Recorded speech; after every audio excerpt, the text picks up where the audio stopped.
The rain fell in restless sheets against the hospital window the night Claire held her newborn daughter for the first time. She was exhausted, trembling, and alone. The father of her child, a man she once thought she would spend forever with, was nowhere to be found. He had walked out months earlier, unable to carry the weight of responsibility, leaving Claire to face the uncertain road of single motherhood. The delivery room was silent except for the tiny cries of her fragile little girl.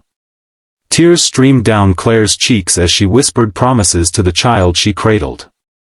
She promised strength she wasn't sure she had, love she feared might not be enough, and a future she could not yet see. If you believe in kindness, second chances, and the power of unexpected love, then pause for a moment, like, comment, share, and subscribe to Kindness Tales. Stories like this one remind us that even in the darkest times, light finds a way through. Life in the weeks that followed was an endless blur for Claire. Sleepless nights, bottles that never seemed to stay warm long enough, bills piling up on the kitchen table, and the constant ache of loneliness. She had dreamed of motherhood as something beautiful, full of lullabies and soft smiles, but reality weighed down like a storm. Friends drifted away, busy with their own lives, and her family, though supportive, couldn't be there for her every moment. She worked part-time at a bookstore, bringing her baby, Ella, along when she couldn't find a sitter. Customers stared at the young woman with weary eyes, juggling receipts and diapers, as if she were a tragic character in a story better avoided. And yet, within the exhaustion, there was love. Claire's heart beat with fierce devotion every time Ella's tiny fingers curled around hers. Each small coo, each sleepy sigh, kept her going. She didn't regret her choice to keep her child, but she did wonder if she could ever be enough. It was on a cold, gray morning at the bookstore that everything began to change. Claire had just set Ella's carrier behind the counter, humming gently to calm her, when the front door opened. A man stepped inside, shaking off rain from his coat. His name was Daniel. He wasn't the type of man who stood out at first glance, plain shirt, worn jeans, quiet demeanor, but there was something steady in his presence, something grounding. He browsed the shelves with a calm patience, then approached the counter with a small stack of books. As Claire rang them up, Ella stirred and began to fuss, her cries filling the small space.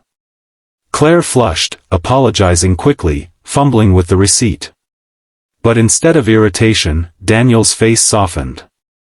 He bent slightly, peering into the carrier, and for a long, quiet moment, he simply looked at Ella with a tenderness that startled Claire. He smiled, not out of politeness, but from somewhere deeper.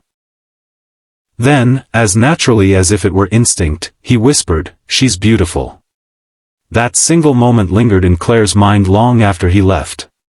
She had grown used to stares of pity or discomfort, but Daniel's gaze had been different. It wasn't judgment, and it wasn't forced. It was genuine. Over the next few weeks, Daniel returned.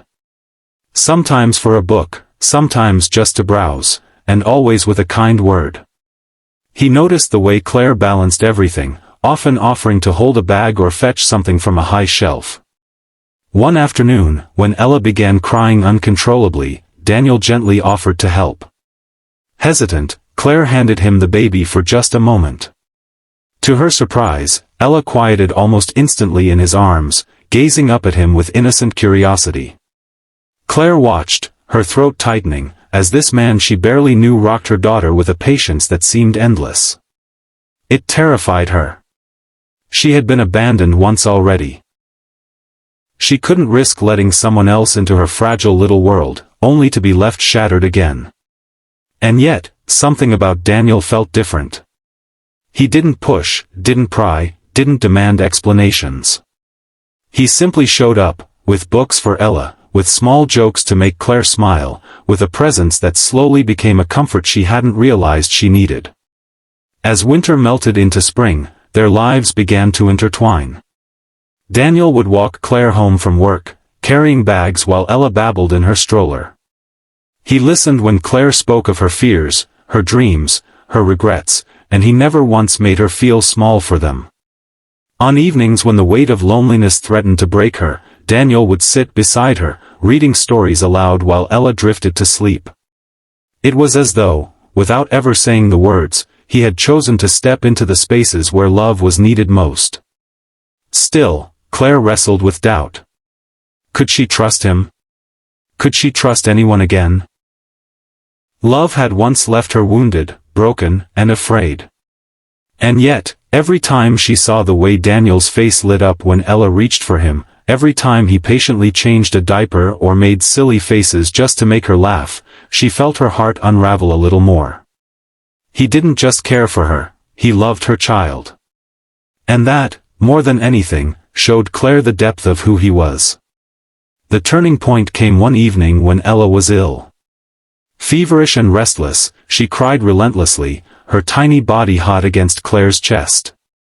Claire panicked, unsure of what to do, her own exhaustion threatening to pull her under. She called Daniel without even realizing it. Within minutes, he was at her door, carrying medicine and a soft blanket. He stayed by Ella's side all night, cooling her forehead, whispering comfort, refusing to leave until morning when her fever finally broke. As Claire watched him, tears burning her eyes, she realized something profound. This was no ordinary kindness. This was love. Daniel never tried to replace Ella's absent father, nor did he make promises too grand to keep. Instead, he proved himself every single day in quiet, steady actions. He loved without condition, without hesitation, and without asking for anything in return. Slowly, Claire's fear gave way to trust, and trust gave way to something even deeper. When Daniel finally confessed his feelings, it wasn't with grand speeches or elaborate gestures. It was simple, quiet, and real. He told Claire that he loved her, not just for who she was, but for the strength she had shown, for the way she fought every day for her daughter, for the light she carried even in her darkest moments. And most of all, he loved Ella as if she were his own. Claire wept that night, not out of sorrow, but out of relief. For the first time, she allowed herself to believe that maybe, just maybe, she deserved this kind of love. She deserved someone who wouldn't leave, someone who would stand by her no matter how heavy the storm. Their lives together blossomed slowly, like a garden nurtured with patience. Days turned into months, and the bond between Daniel and Ella grew unbreakable. He was there for her first steps, her first words, her first birthday candle. He wasn't just a visitor in their lives, he was family. Claire often found herself watching him with awe, the way he carried Ella on his shoulders through the park, the way he read her bedtime stories with exaggerated voices until she giggled uncontrollably, the way he kissed her forehead as though she were the greatest gift he had ever received. In those moments, Claire's heart whispered the truth she had long resisted: Daniel hadn't just loved her. He had loved her baby instantly, and in doing so, he had won her forever. Years later, Claire would look back on those early days and marvel at how far they had come. What once began in loneliness and fear had transformed into a life filled with warmth and laughter. Together, they built a home where love was not just spoken but lived, day after day, in 1,000 quiet ways. And for Claire, the lesson was clear: sometimes love doesn't come as we imagine. Sometimes it arrives quietly, unexpectedly, wrapped not in grand gestures but in simple acts of kindness. And sometimes, the most beautiful love stories are born not from perfection, but from broken places healed by compassion. If this story touched your heart, even for a moment, please take a second to like, share, and subscribe to Kindness Tales. Your support helps us spread more stories of hope, love, and kindness to the world. Before we end, I have a special request. Comment below with the words, "Love finds a way," if you believe that true love is not just about two hearts, but about building a family with courage, patience, and kindness. And remember this: love may not always arrive when or how we expect it, but when it's real, it has the power to heal wounds, to rewrite stories, and to turn strangers into family.